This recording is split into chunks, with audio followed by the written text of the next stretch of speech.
Assalamualaikum warahmatullahi wabarakatuh. Selamat pagi anak-anakku. Hari ini kalian mudah-mudahan semuanya dalam keadaan sehat walafiat, tak kurang suatu apapun. Nah, hari ini kita akan belajar sejarah dengan Bu Dwi Sri Haryanti. Pagi hari ini tentunya kita akan membahas tentang proses masuknya agama Hindu-Buddha.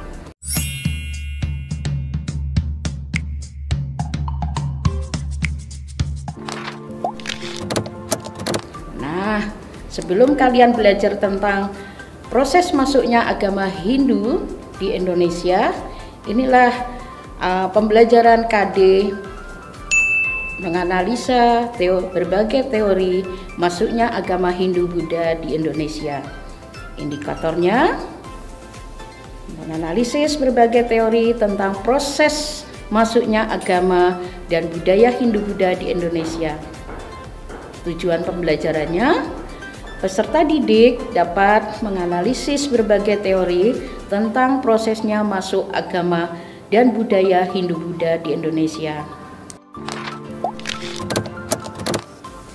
Nah, pada pagi hari ini Ibu akan perlihatkan peta konsep tentang belajar Hindu-Buddha. Di sini ada berbagai teori yang akan mengajarkan tentang teori proses masuknya Hindu-Buddha itu di Indonesia dari berbagai ahli. Sedangkan apa nanti pengaruhnya terhadap kehidupan masyarakat Indonesia dalam semua aspeknya. Nah, kalau kita bicara tentang Hindu-Buddha di Indonesia, kita tidak terlepas dari budaya India yang jauh sebelumnya sudah kita tahu. Hubungan Indonesia dengan India sudah dimulai sejak awal Masehi, terjalin hubungan perdagangan di mana para pedagang-pedagang India datang ke Indonesia untuk menjalin hubungan perdagangan, sehingga hal ini sudah ada kedekatan secara psikologis antara bangsa India dengan bangsa Indonesia. Nah, lalu apa sih yang menyebabkan nanti bangsa India itu sampai masuk ke Indonesia? Jauh sebelumnya kita lihat bahwa mereka berdagang melalui jalur pelayaran. Karena letak geografis Indonesia itu letaknya sangat strategis, diapit dua benua, yaitu benua Australia dan benua Asia. Lagi pula letak kita dekat dengan pintu gerbang jalur perdagangan di mana Selat Malaka, sehingga para pedagang dari India ke Cina sampai ke negara-negara Asia Tenggara lainnya, mereka ada yang sampai ke Vietnam dan sebagainya, sampai pula ke Indonesia, ke Sumatera, ke Jawa, bahkan sampai ada ke Maluku. Nah, dengan hubungan dagang inilah kedekatan bangsa Indonesia kita ketahui bukan hanya sekedar cerita, tetapi ada sumber-sumber yang memperkuat bahwa jalinan bangsa India dengan orang Indonesia itu sudah ada, yaitu dibuktikan dengan sumber-sumber dari luar negeri atau yang disebut sumber ekstern. Salah satunya yaitu sumber dari India, di mana diketahui adanya kitab Jataka dan kitab Ramayana yang menyebutkan kata Swarna Bumi, ya. Kata Swarna Bumi adalah sebutan untuk Sumatera. Selain itu, juga ada berita yang dibawa oleh orang Yunani, di mana menurut kitab Geografika karya Claudius Ptolemaeus, di situ menyebutkan kata Barosius, ada juga Sindia, Salabika, dan sebagainya. Hal ini dari kata Yunani itu menyebutkan salah satunya kata Swarna Bumi, Jawa Dwipa, itu untuk kepulauan-kepulauan yang ada di Indonesia. Lalu selain dari India dan Yunani, mereka ada juga dari berita Tiongkok. Berita Tiongkok ini dibawa dari catatan Fahin. Fahin dikatakan pernah singgah ke Jawa.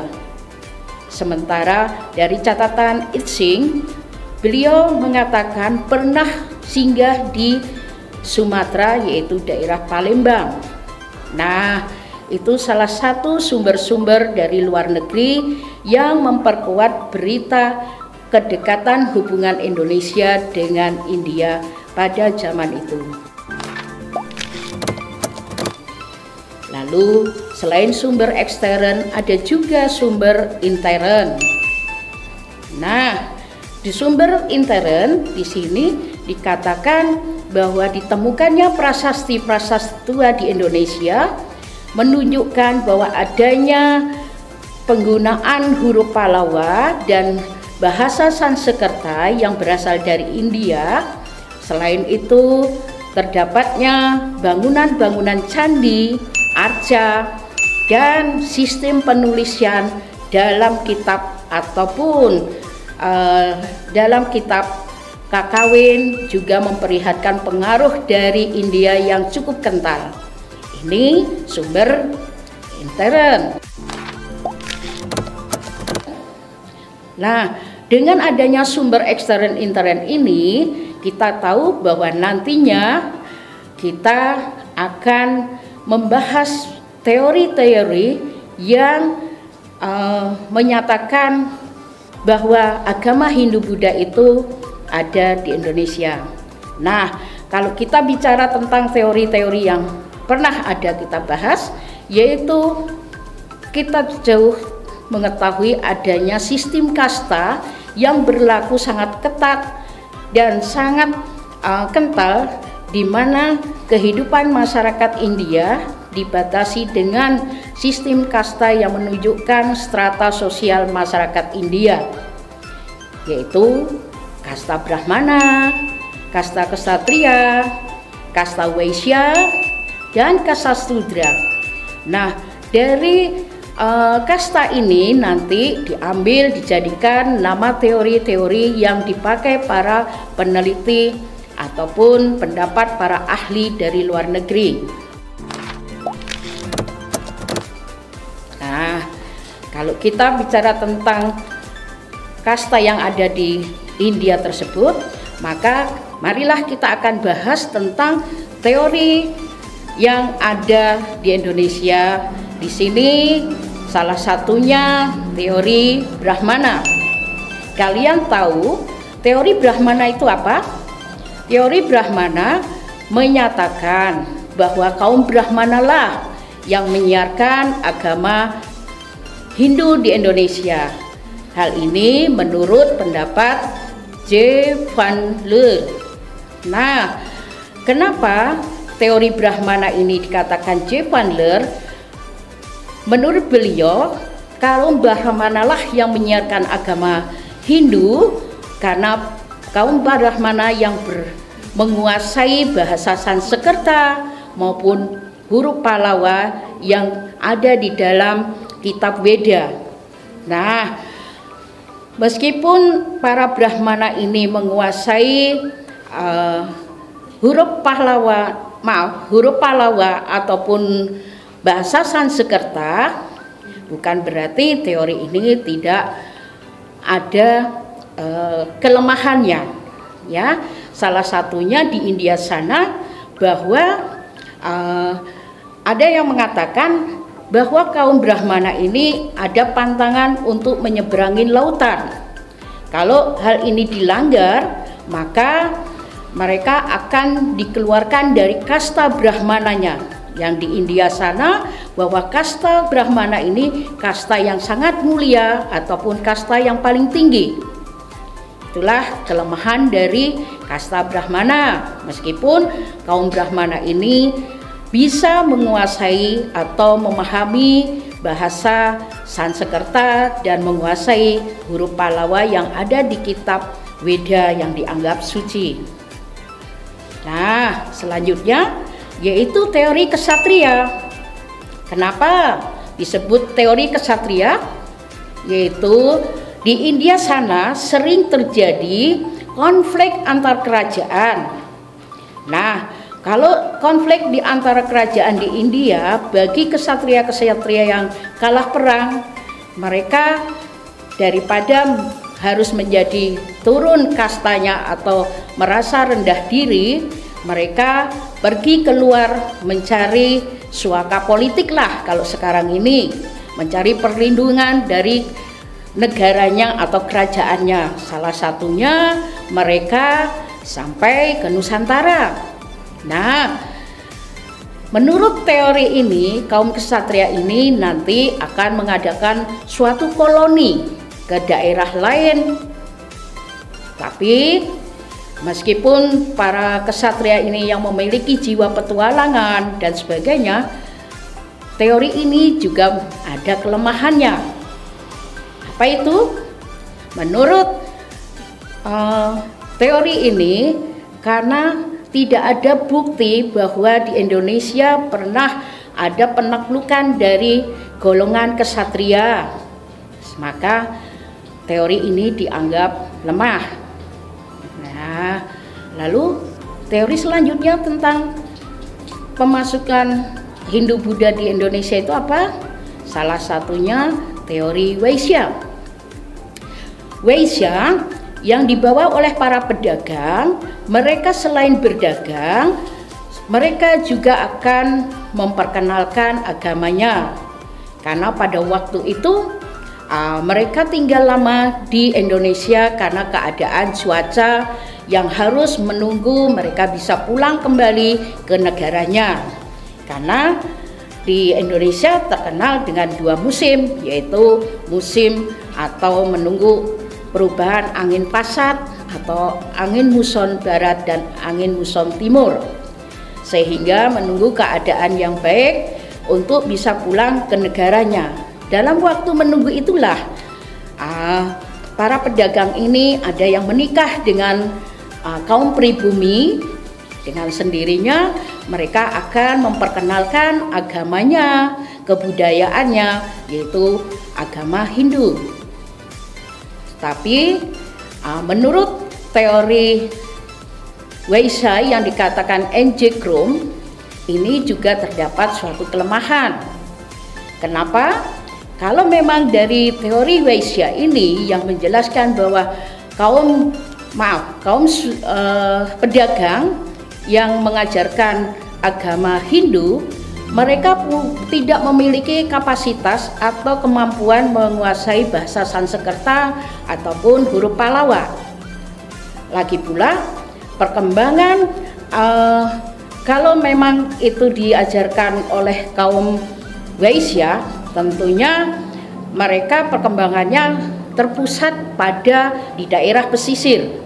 Padahal kerajaan-kerajaan di Indonesia ini banyak ditemukan di daerah pedalaman. Nah, inilah kelemahan dari teori Waisya.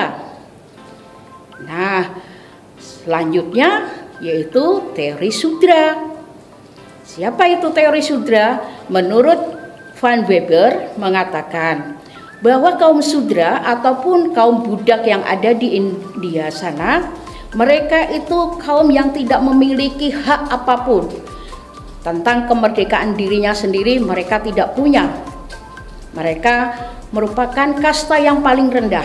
Meskipun ada juga yang lebih rendah dari Sudra, yaitu kasta Varya. Nah, mereka daripada di negaranya sana tidak merasa dihargai, tidak memiliki hak yang lebih baik, mereka berimigrasi keluar dari India untuk mencari daerah-daerah yang bisa memperbaiki nasibnya, kehidupannya. Salah satunya mungkin sampai ke Nusantara.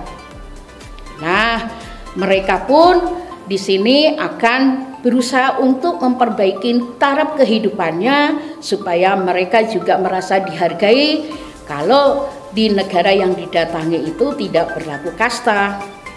Lalu kira-kira apa yang terjadi dengan kaum Sudra ini? Nah, kaum Sudra ini mereka berinteraksi dengan masyarakat pribumi yang merasa sama-sama menerima mereka, sehingga mereka berinteraksi mengajarkan tentang agama yang dia anut, yaitu agama Hindu. Lalu apa yang terjadi? Menurut kelemahan dari teori Sudra ini, teori Sudra ini memiliki suatu kelemahan ataupun kekurangan di mana tidak mungkin kaum Sudra mengajarkan agama Hindu karena mereka tidak punya kapasitas untuk mengajarkan, mereka tidak menguasai tentang bahasa Sanskerta maupun huruf Pallawa, di mana mereka tidak memiliki kapasitas itu. Sehingga menurut keempat teori ini, kalau kita kaji, kira-kira teori yang mana yang mendekatin dari ajaran yang menurut para ahli ini? Kalau kita lihat dari segi kekurangan dan keuntungannya atau kebaikannya dari yang sudah kita baca tadi, yaitu teori Brahmana lah ya.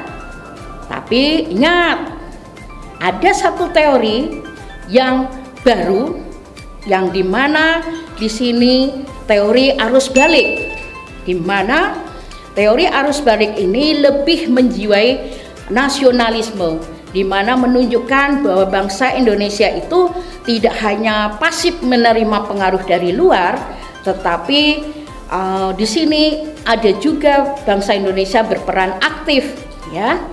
Kenapa?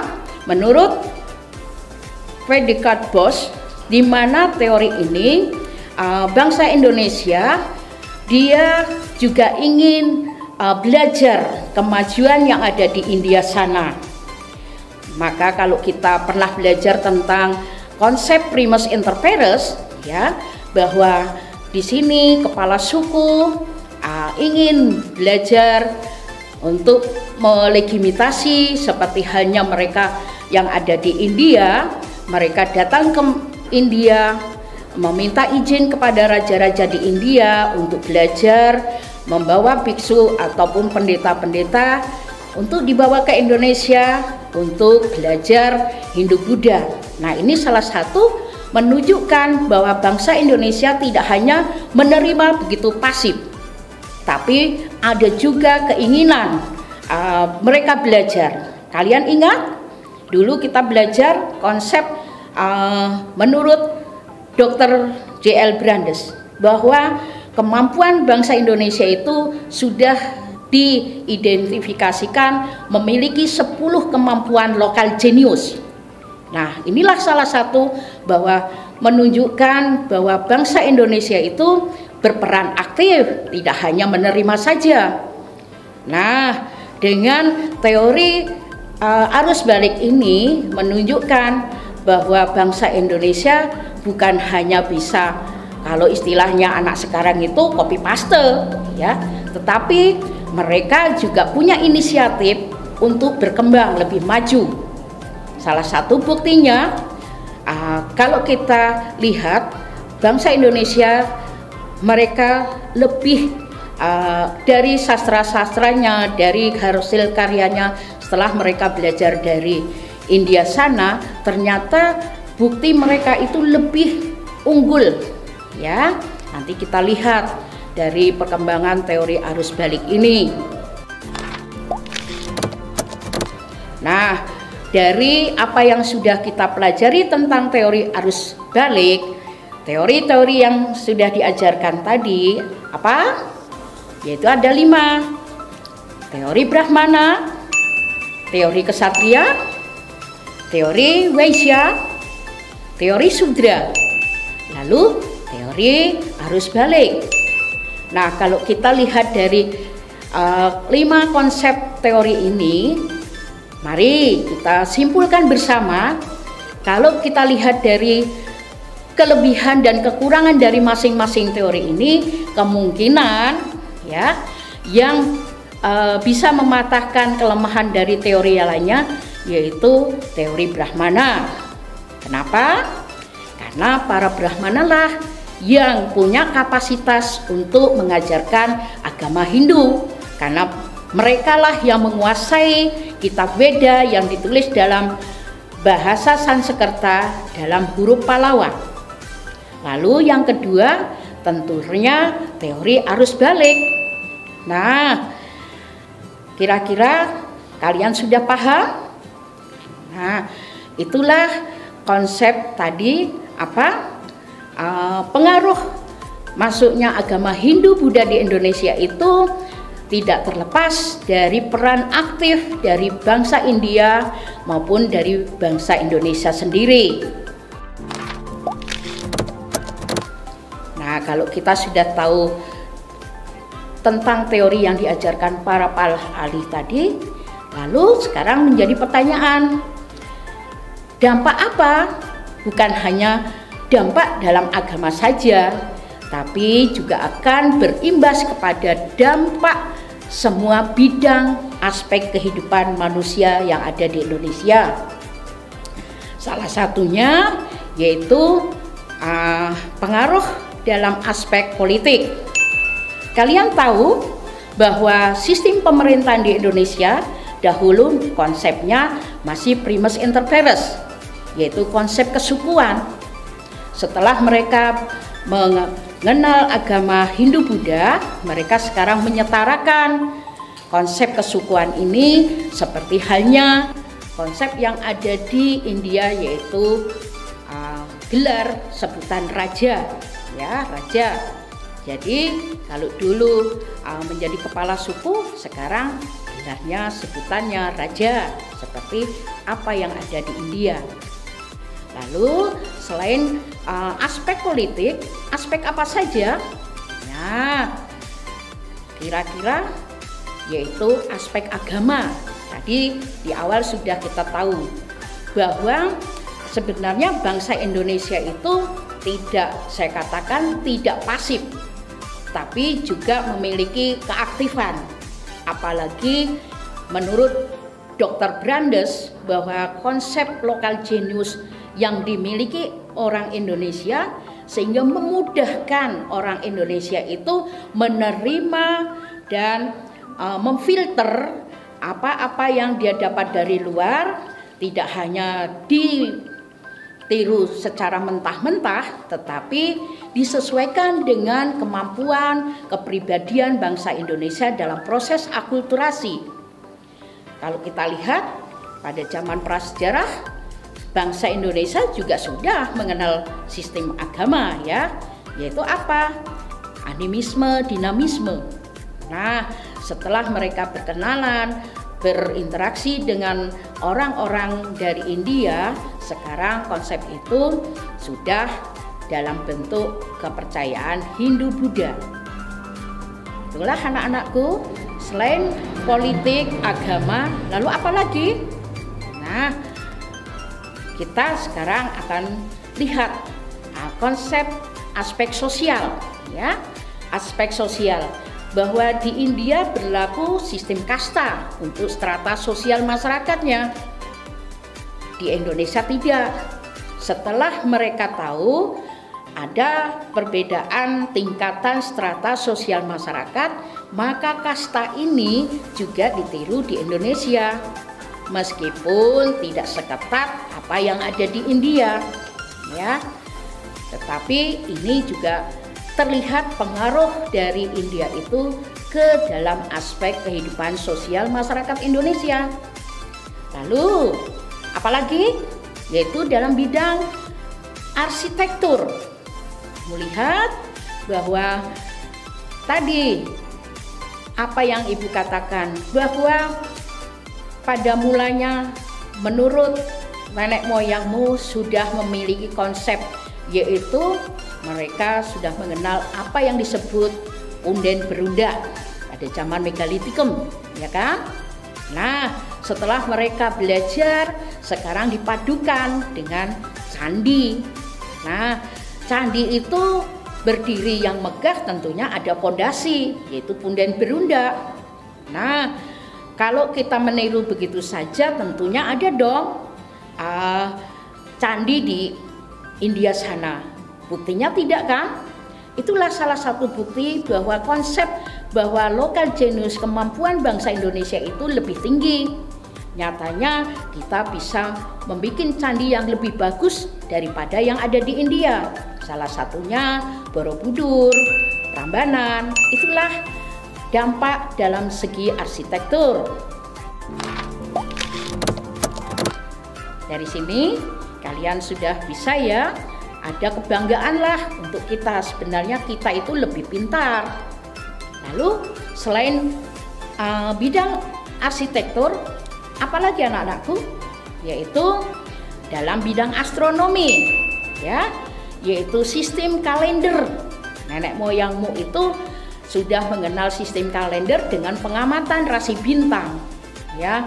Mereka mengamati. Nah, akhirnya dengan masuknya Hindu-Buddha, mereka sudah bisa mengakulturasikan dengan tahun Saka, ya, tahun yang digunakan oleh orang Hindu. Nah, ini dalam segi astronomi. Nah, lalu apalagi anak-anakku? Dalam bidang seni.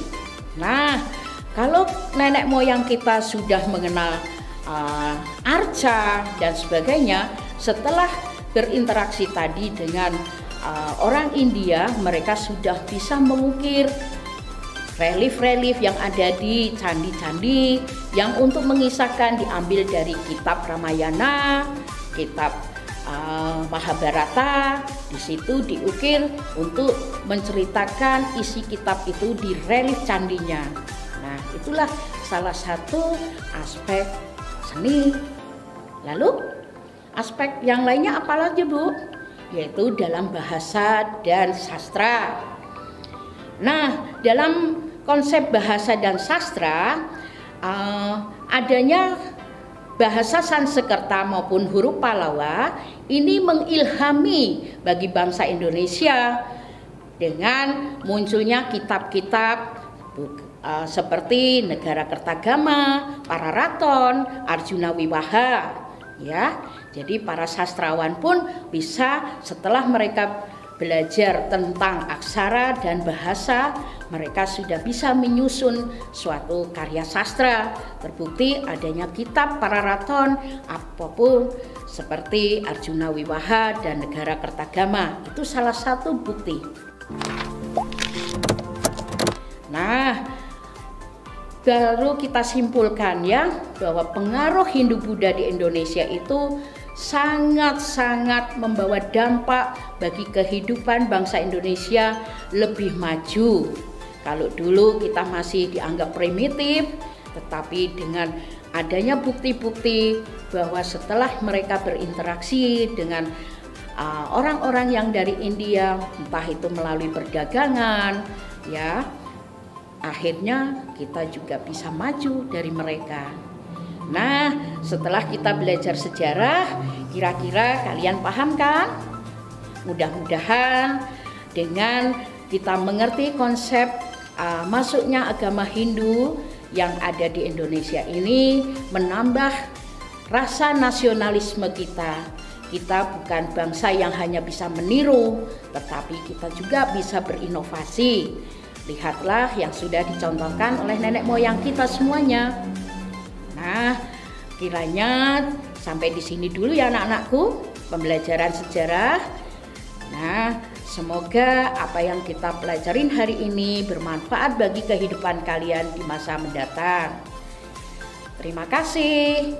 Assalamualaikum warahmatullahi wabarakatuh. Sampai jumpa.